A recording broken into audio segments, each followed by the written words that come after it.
উদ্দেশ্যে আমি বলতে চাই, অনেক রাজনৈতিক নেতা বলে থাকেন যে ভারতের সাথে বন্ধুত্ব করা ছাড়া নাকি ক্ষমতায় যাওয়া যায় না, কিংবা ক্ষমতায় গেলেও টিকে থাকা যায় না। ভারতের সাথে বন্ধুত্ব করে যদি ক্ষমতায় টিকে থাকা যেত, তাহলে শেখ হাসিনাকে পালিয়ে ভারতে আশ্রয় নিতে হতো না। কাজেই আমি ওই সমস্ত রাজনীতিবিদদের বলে দিতে চাই, এই ওসমান হাদির বাংলাদেশে ভারতের দলালি করে কোন রাজনৈতিক দল ক্ষমতায় যেতেও পারবে না, ক্ষমতায় টিকে রাখতেও পারবে না।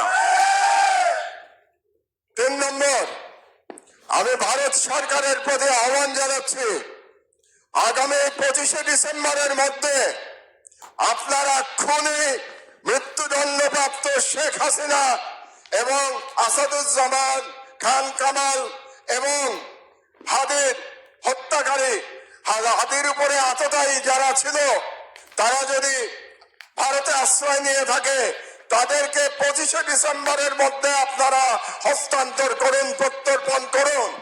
না হলে আমি হাদির রক্তের কসম দিয়ে বলছি, রাজনৈতিক দল